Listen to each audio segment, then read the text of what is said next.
Bonjour, dans cette vidéo astrologique, on va analyser le sujet de la pleine lune du 5 février cette année et on va analyser les aspects en cours et leur impact et le tout. Donc, pleine lune du 5 février avec l'axe soleil-lune opposé dans les signes fixes. Soleil se trouve sur 15 degrés du signe du Verseau, lune sur 15 degrés du Lion, Mercure 21 degrés Capricorne, Vénus 11 degrés Poisson, Mars 11 degrés Gémeaux, Jupiter 6 degrés du signe du Bélier, Saturne 26 degrés Verseau, Uranus 15 Taureau, Neptune 23 Poisson, Pluton 28 Capricorne.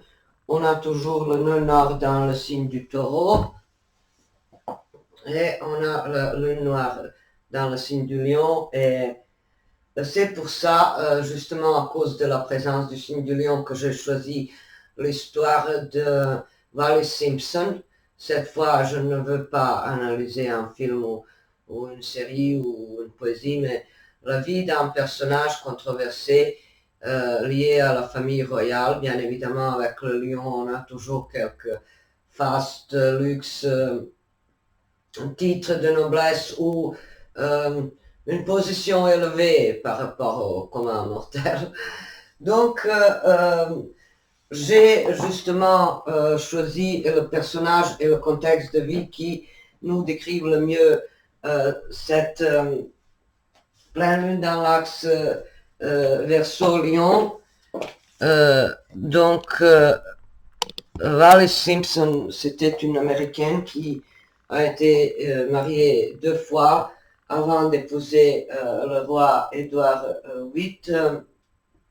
Donc, une femme bourgeoise, cultivée, et on a donc forcément un antécédent des événements et du karma postérieur par rapport à ces événements. Quand vous connaissez déjà les faits qui se sont déroulés au mois de janvier, la sortie du livre du prince Harry, en quelque sorte la répétition de la sortie des clichés et de la bien-pensance royale et aristocrate. Et donc, il semble que ce roi Édouard VIII et son mariage avec Wallis Simpson était en quelque sorte un début de cette rébellion et des controverses et en quelque sorte, symboliquement, ça pourrait être aussi le poids de la pression quand on ne peut pas sortir de son conditionnement familial, social. Vous voyez, dans l'axe Lion-Verseau, c'est forcément le paraître et le besoin d'authenticité et d'autonomie et d'indépendance personnelle qui sont en guerre permanente. Et donc, Wallis Simpson était une femme qui, selon les règlements et les conventions royales de l'époque, et même de nos jours, ne convenait aucunement au rôle de la reine. Et c'est pour ça qu'Édouard VIII était plus ou moins contraint d'abdiquer en 1937, 36, je ne sais plus, je dois vérifier. En fait,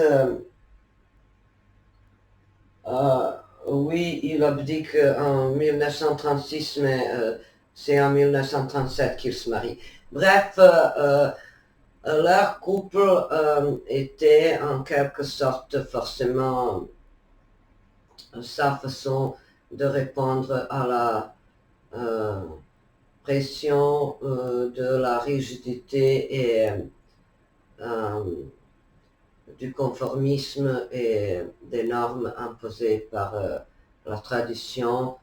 Et donc, Wallis Simpson était forcément le déclencheur, c'est-à-dire le facteur qui a réveillé en lui ce besoin d'indépendance et d'autonomie personnelle. Vous voyez, comme ça, avec le Verseau, il y a un facteur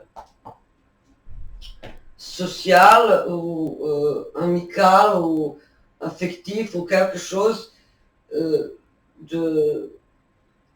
en dehors de nous-mêmes qui nous pousse à sortir des sentiers battus et des choses prescrites d'avance.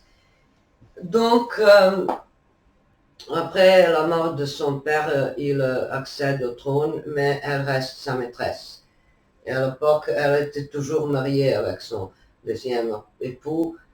Et pourtant, son rôle après est assez controversé. Il y a des témoignages des historiens qui prétendent qu'elle voulait rester seulement sa maîtresse et qu'elle voulait qu'il soit roi, qu'il reste au trône. Mais il y en a d'autres qui voient dans cette histoire un romantisme, un sacrifice et le rôle plus important de la vie affective personnelle que l'importance des responsabilités et des devoirs et de tout ce que le titre royal implique. Donc, vous voyez dans cet axe Lion-Verseau, les royaux lions devant la tentation, tiraillés par la tentation de se libérer, Verseau.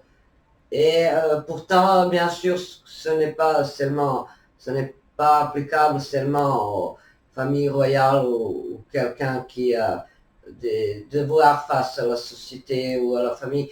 C'est aussi notre propre potentiel créatif, artistique, libérateur, représenté par le signe du Verseau, et comment l'équilibrer avec le besoin de rayonnement et comment s'affirmer, Lion.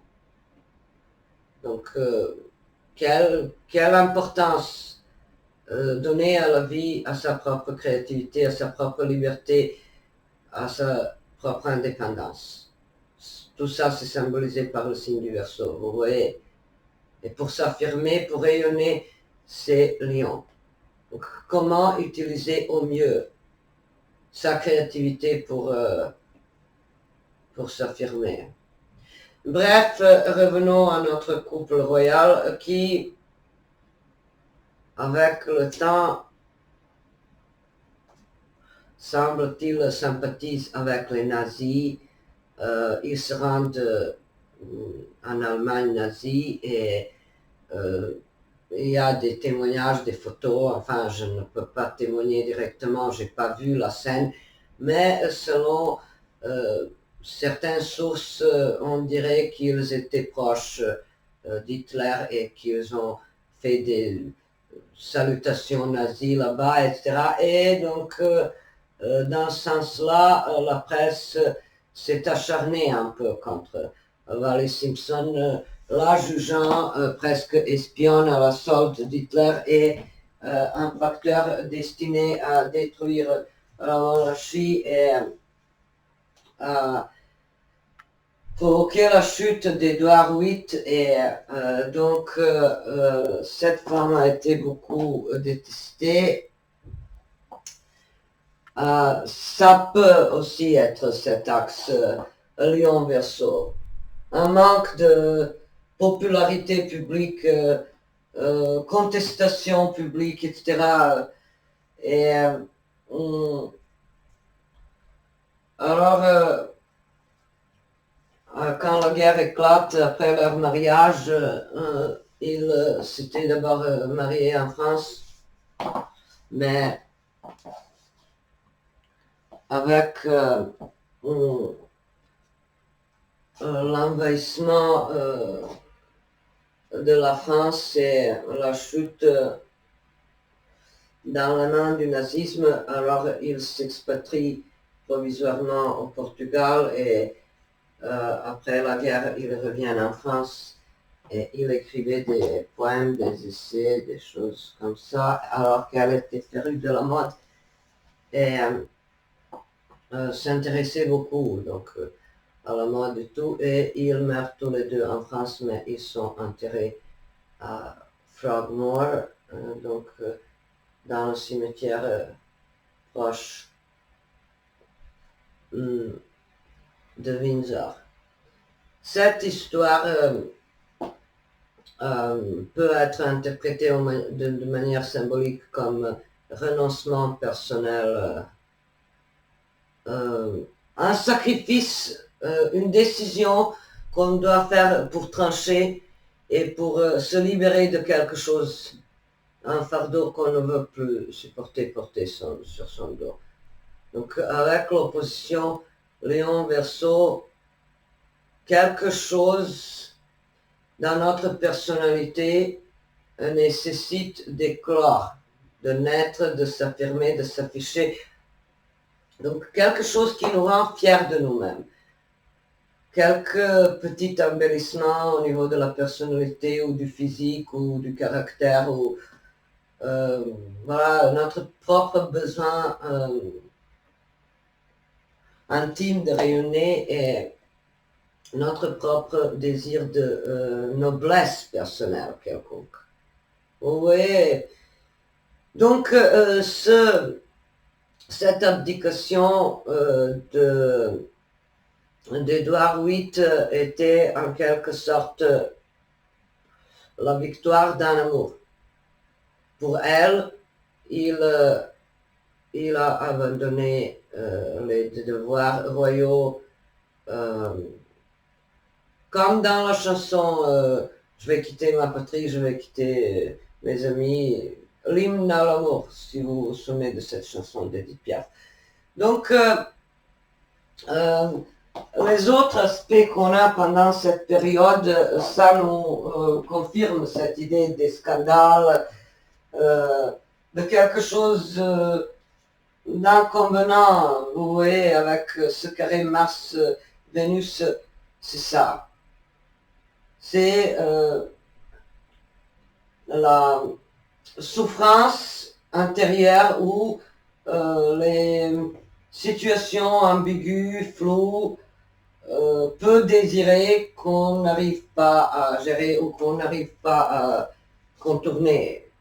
Vénus, Mars, dans les signes mutables, justement, ça nous donne l'idée d'une confusion, non seulement au niveau sentimental, mais aussi au niveau de nos priorités, de notre choix affectif, de notre vision du monde. Vénus en Poisson a besoin d'une bulle romantique, d'une protection, d'un rêve, d'un idéal. Mars en Gémeaux, c'est immature, on manque donc de solidité pour réaliser ce rêve, pour atteindre cet idéal, et on nage dans la pleine confusion. Donc je vois cette pleine lune comme une période d'épreuve, pour nous tous, notamment au niveau sentimental. Il peut y avoir, selon moi, quelques déceptions, quelques prises de conscience que le flou et l'utopie qui nous nourrissait comme quelques illusions pendant une certaine période, ces bulles de savon illusoires devraient disparaître, vous voyez, de notre vie. Autrement, on ne peut pas fonctionner de manière réaliste et pragmatique avec ce Mercure en Capricorne. Le mental est quand même bien dans le réel et le cœur est dans l'illusion, dans l'utopie. Donc, je dirais que cette pleine lune est assez complexe à gérer. Euh, Quelle serait donc la voie de notre libération personnelle? Euh, Est-ce que cette voie passe par l'abandon d'une illusion où il faut revoir ses projets et comprendre quelque chose de nos déceptions du passé et de nos échecs et de nos combats inutiles avec ce carré Mars-Vénus dans les signes mutables? Forcément, il y a un goût de ratage, d'amertume, d'impossibilité à réaliser ce qu'on voulait réaliser. Et apparemment, pour chacun, il va s'agir de quelques rejets de quelque chose,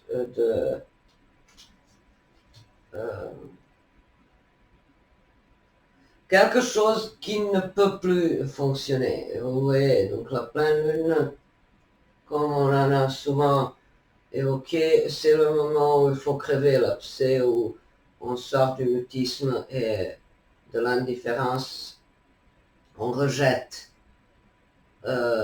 tout ce qui nous rendait excessivement vulnérables, influençables, tout ce qui approfondissait notre sensation d'inadaptation, de décalage.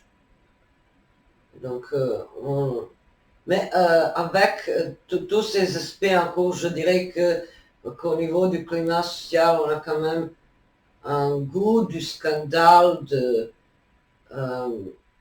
quand vous pouvez voir par exemple cette pleine lune aussi, ça me fait penser à ces événements après la mort de Gina Lollobrigida, par exemple. Vous avez un Xavier Rigaud qui apparaît de nulle part, avec qui Gina s'était soi-disant mariée par procuration, ce qui ne lui ressemblait pas du tout, qui est maintenant réintégré dans la famille, entre guillemets, composée de son fils et de son petit-fils. Mais il y a un autre qui était vraiment son ami, Andrea Piazzolla. Justement, ces événements aussi, cette opposition de quelques des familles officielles et la famille du Caire. Vous voyez, c'est ça l'opposition Soleil en Verseau, Lune en Lion. Et la troisième situation également au niveau des personnalités, c'est le livre de Camille Kouchner qui est sorti, ça fait, je pense, ça fait déjà 2 ans ou quelque chose. Mais ça ressurgit de nouveau. Donc, son livre sur la famille biologique, enfin la famille recomposée, où elle a vu et elle s'est culpabilisée après avoir été mise au courant des événements assez perturbateurs qui sont survenus au sein de cette famille. Et justement, dans l'émission que j'ai vue, il y a d'autres personnages publics qui parlent de ce qui s'est passé et comment certains ont tout fait pour se mobiliser, pour aider, disons. Et voilà, mais là, quand il s'agit des choses comme ça, notamment quand on a des personnages publics, on ne peut jamais, en fait, avec certitude, savoir quel est le vrai mobile de, de ces révélations et de ces accusations. Est-ce que c'est la vengeance? Est-ce que c'est un besoin de faire la justice à sa façon, ou un besoin de se libérer de souffrance, quoi, déjà. Donc, vous voyez, ça, c'est des problématiques qui me semblent très en phase, que je pourrais, disons, utiliser pour rapprocher cette symbolique euh, de l'opposition Soleil en Verseau, Lune en Lion. Et avec ce carré Vénus-Mars. Donc, qui a fait souffrir qui et pourquoi? Qui a rejeté qui au profit de quelqu'un d'autre? Et pourquoi? Euh, et est-ce que la réputation, l'image idéale qu'on a de quelqu'un, est-ce que ça correspond vraiment à la réalité? Vous voyez, c'est ça la question de l'opposition Lune en Lion, Soleil en Verseau. Et donc,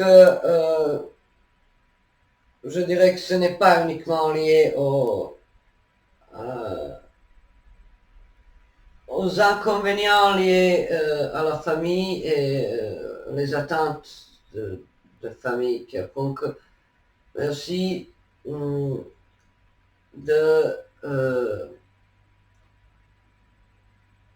cette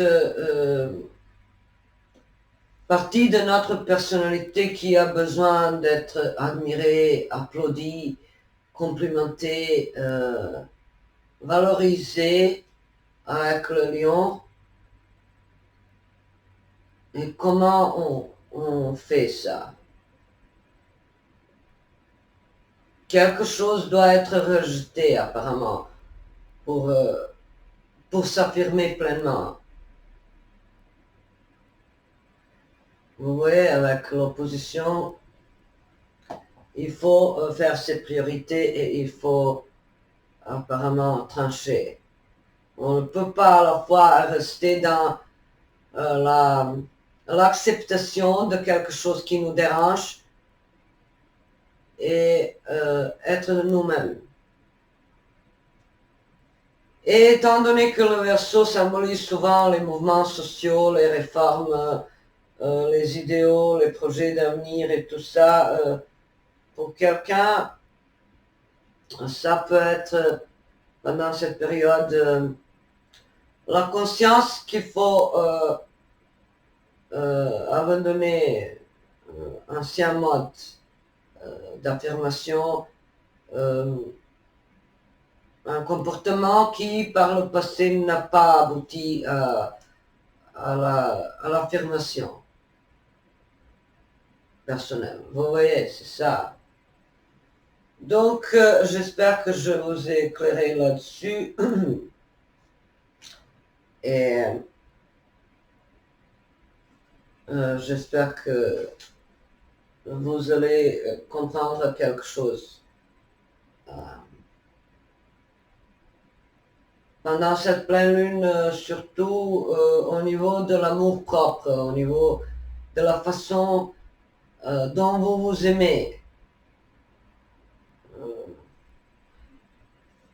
Pour quelqu'un, ça peut être la décision de s'améliorer, de se perfectionner, de devenir soi-même, de se débarrasser d'une emprise, disons, imposée par la famille, par le partenaire, par les collègues, par quelqu'un d'autre. Donc, une emprise qui nous empêchait de rayonner vraiment. Parce qu'on voulait s'adapter. Mais là, on voit que c'est mieux de ne pas s'adapter et de faire notre propre chemin. C'est comment je vois cette pleine lune. Et donc, je vous souhaite une douce et belle pleine lune dans l'axe Lion-Verseau. Et on va bientôt continuer avec les vidéos astrologiques. Et bonne journée à vous tous.